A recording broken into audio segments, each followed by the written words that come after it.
Dios te bendiga a todos. Aquí el pastor Héctor Quiñones en Conexión Espiritual.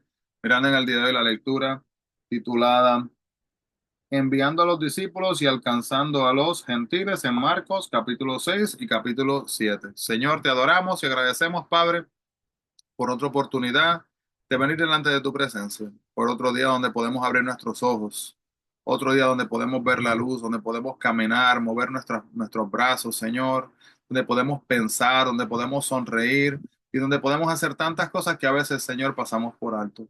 Ayúdanos, Señor, siempre a mantenernos conectados contigo y nunca, Señor, pasar por alto tu gran amor, compasión y misericordia en nuestras vidas. En el nombre de Jesús, háblanos a través de tu palabra, mi Dios. Amén y amén. Así que, hermanos, vemos que el milagro que transformó 10 ciudades, el endemoniado Gadareno, estaba desnudo y furioso antes de su encuentro con Cristo, pero después estaba sentado, vestido y en su juicio cabal, como vemos en el capítulo 5:15. Una transformación que no pasó inadvertida para sus paisanos en los versículos 10 al 20 de ese mismo capítulo. Estuvimos leyendo la semana pasada, ¿verdad?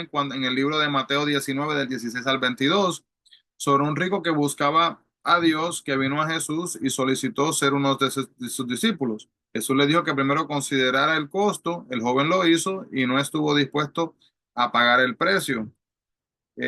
Su oro había llegado a convertirse prácticamente en su Dios. Ahora estamos viendo, ¿verdad? A otro que quería ser uno de los compañeros del viaje de Jesús. Él estaba dispuesto a dejarlo todo para seguirle, pero esta vez Jesús le dijo que no, en el capítulo 5, 18 al 20. El caso no fue llenar los requisitos para ser mi discípulo, él los llenaba, sino más bien estás dispuesto a ir a donde te envíe, él lo estaba. Para el que había estado poseído por demonios, el llamado de Dios fue ir a su casa y quedarse para publicar en Decápolis cuán grandes cosas había hecho Jesús con él. Y por estar dispuesto a ser un testigo en el lugar donde vivía, 10 ciudades fueron impactadas con el Evangelio de Jesucristo. Así que mire qué cosa maravillosa, hermanos. ¿Ha sido impactada la vida de usted? ¿Algún milagro de Jesús? ¿Está dispuesto a ir a su hogar y decirle a los familiares, a los amigos, las cosas grandes que Dios ha hecho así mismo en su vida? Si lo hace usted, hermanos, en su casa, si lo hago yo en mi casa, la comunidad va a poder recibir entonces a sí mismo estas buenas nuevas. El capítulo 6 nos muestra, ¿verdad? Asimismo, que aunque Jesús enseñaba con eficiencia y sabiduría, la gente de su pueblo lo veía simplemente como un carpintero. Cuando dice, ¿verdad? Él no es mejor que nosotros, solo es un humilde obrero. El capítulo 6 2 y 3. Jesús dijo que un profeta, o sea, un siervo de Dios, nunca recibe honra en su propia tierra. Por eso no hace su trabajo menos importante, ¿verdad? Una persona no necesita que le reconozcan ni honren para ser útil a Dios. Jesús pudo haber hecho milagros grandes en Nazaret, pero no quiso hacerlos por el orgullo y la incredulidad del mismo pueblo. Los discípulos enviaron entonces en parejas. am, eh, de haberlo hecho en forma individual, habría llegado más a más lugares, pero ese no era el plan de Cristo. Así que al ir en parejas, ¿verdad? A compartir, pues entonces cubrieron menos territorio. Marcos 6 8 al 9, Marcos destaca que los discípulos se les instruyó de no llevar nada excepto un bordón, mientras que Mateo y Lucas relataban que Jesús les dijo que no llevaran un bordón. Quizás Mateo y Lucas se refirieron a un garrote que podían usar como arma de defensa, en tanto que Marcos hablaba como una vara de pastor. En cualquier caso, el punto de los tres relatos es el mismo. Los discípulos iban a salir al mismo tiempo, sin mucha preparación, confiando en el cuidado de Dios en vez de confiar en sus propios recursos. Los judíos piadosos sacudían el polvo de sus pies después de pasar por ciudades o territorios gentiles en señal de rechazo a las influencias y prácticas gentiles. Cuando los discípulos sacudían el polvo de sus pies al salir de una ciudad judía, daban una vívida señal de que el pueblo rechazaba a Jesús y su mensaje. Jesús aclaró que el pueblo era responsable de la forma en que respondía al evangelio. Los discípulos no serían culpados si la gente rechazaba el mensaje, siempre que lo presentaran con fidelidad y esmero. Se podemos ver que Herodes, como muchos otros, deseaba saber quién era Jesús. Palestina estaba dividida en 4 regiones, cada una gobernada por un tetrarca. Herodes Antipas, llamado Rey Herodes, en los evangelios era el gobernador de Galilea. Su hermano Felipe en Traconite, Idumea, y la esposa de Felipe era Herodías, pero la dejó para casarse con Herodes Antipas. Cuando Juan los confrontó a los dos por cometer adulterio, Herodías planeó matarlo en lugar de dejar su pecado. Entonces trató de desembarcarse de aquel que sacó aquello a la luz pública. Era exactamente lo que los líderes religiosos trataban de hacer con Jesús. Herodes arrestó a Juan el Bautista bajo presión de su esposa ilegítima y sus asesores, y aunque admiraba la integridad de Juan, al final terminó ordenando su muerte. En su condición de tetrarca bajo la autoridad romana, Herodes no tenía reino que dar.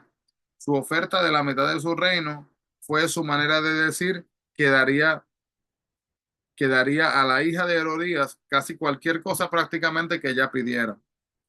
Cuando frente a sus invitados, Herodías pidió la cabeza de Juan el Bautista, hubiera sido muy vergonzoso para Herodes no complacerlo. Así que las palabras son comprometedoras, hermano, tengamos cuidado con nuestras palabras. Marcos usa la palabra apóstoles una sola vez en el capítulo 3:14, y un apóstol, hermano, significa un enviado, un mensajero misionero. La palabra llegó, pero Jesús reconocía que hacer una obra eficaz para Dios requiere descanso y recuperación para fuerzas. La multitud se veía muy desvalida como ovejas sin pastor.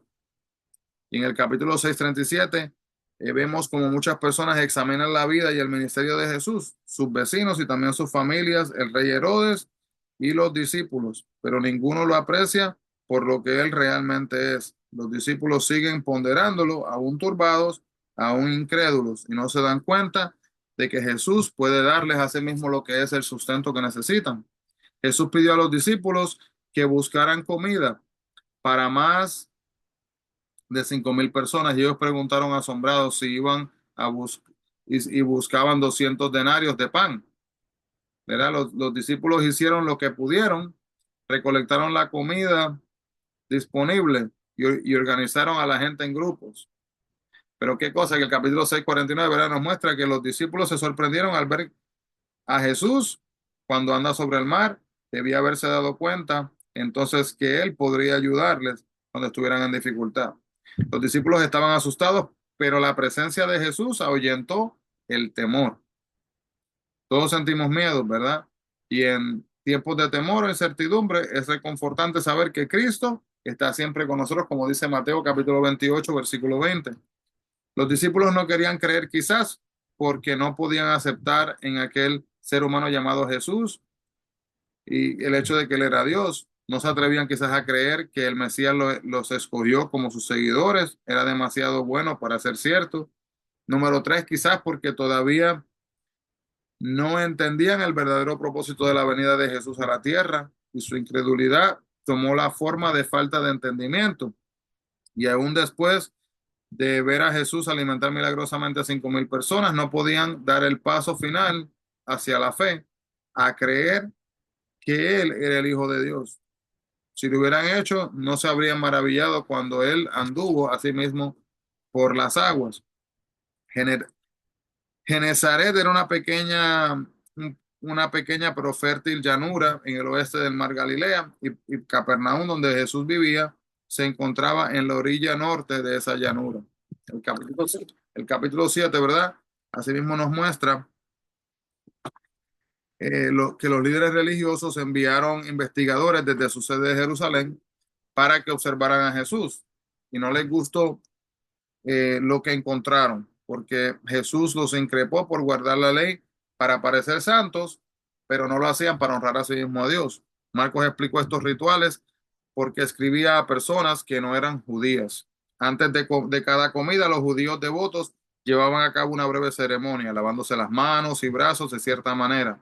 Para ellos era un símbolo de que estaban limpios de cualquier contacto que pudiera haber tenido con alguna cosa considerada impura. Jesús le dijo que los fariseos estaban equivocados al pensar que serían aceptos a Dios solo por el simple hecho de que se lavaban las manos y todas las otras cosas que tenían que hacer. ¿Qué pasó? La hipocresía es pretender ser algo que no se es, sin intención de serlo. Así que podemos ver que Jesús llamó a los fariseos hipócritas porque adoraban a Dios no porque lo amaran, sino porque les beneficiaba. Mire, a veces nosotros, hermanos, podemos nosotros practicar la hipocresía cuando damos más importancia a la reputación que al carácter, cuando cumplimos con rigor ciertas prácticas religiosas, pero dejamos que nuestros corazones se mantengan lejos de Dios, y cuando destacamos nuestras virtudes y los pecados de los demás. Así que vemos que los fariseos agregaron cientos de sus reglas y regulaciones insignificantes a las santas leyes de Dios y trataban de forzar a sí mismo a la gente que les obedecían.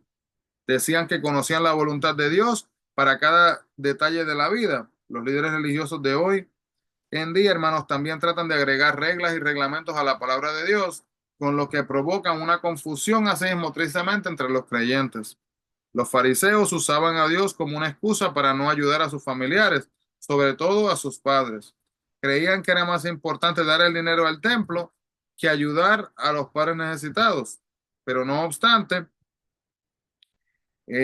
¿verdad? Que la ley de Dios dice que específicamente que debemos de honrar a nuestro padre y nuestra madre, como dice Éxodo capítulo 20, versículo 12. Vemos también acá que los judíos creían que podían ser puros delante de Dios por lo que dejaban de comer. Pero Jesús les dijo que el pecado comienza en las actitudes y en las intenciones de la persona. Así que, hermanos, una mala acción comienza con un simple pensamiento. Nuestros pensamientos pueden contaminarnos llevándonos al pecado. Y si damos cabida al pensamiento de lujuria, envidia, odio, revancha, ¿verdad? O rencor, nos guiarán a cometer malas acciones.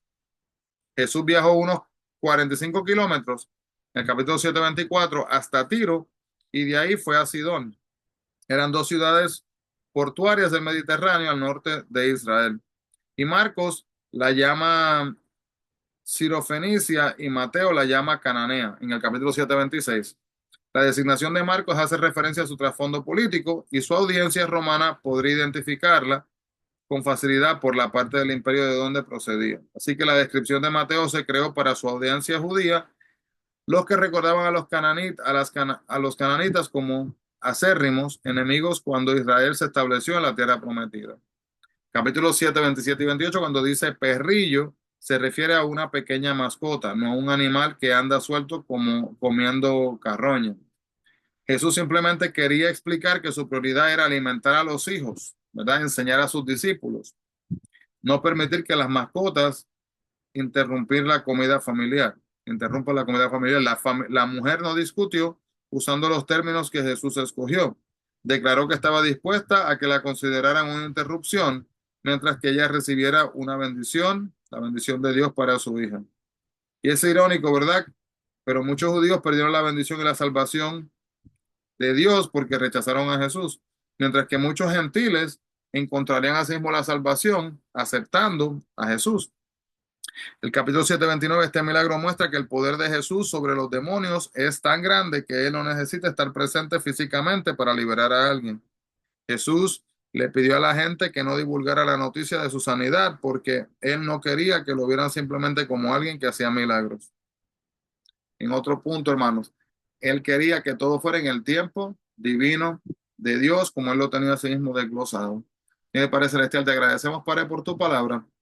Gracias, Señor, por la, la enseñanza, gracias por el crecimiento, Padre, y por darnos entendimiento de esta. Pedimos, Padre, que podamos nosotros no ser hipócritas, que podamos nosotros, Padre, buscarte en espíritu y en verdad y ser personas, Padre, creyentes de bien, agentes de cambio y de bendición.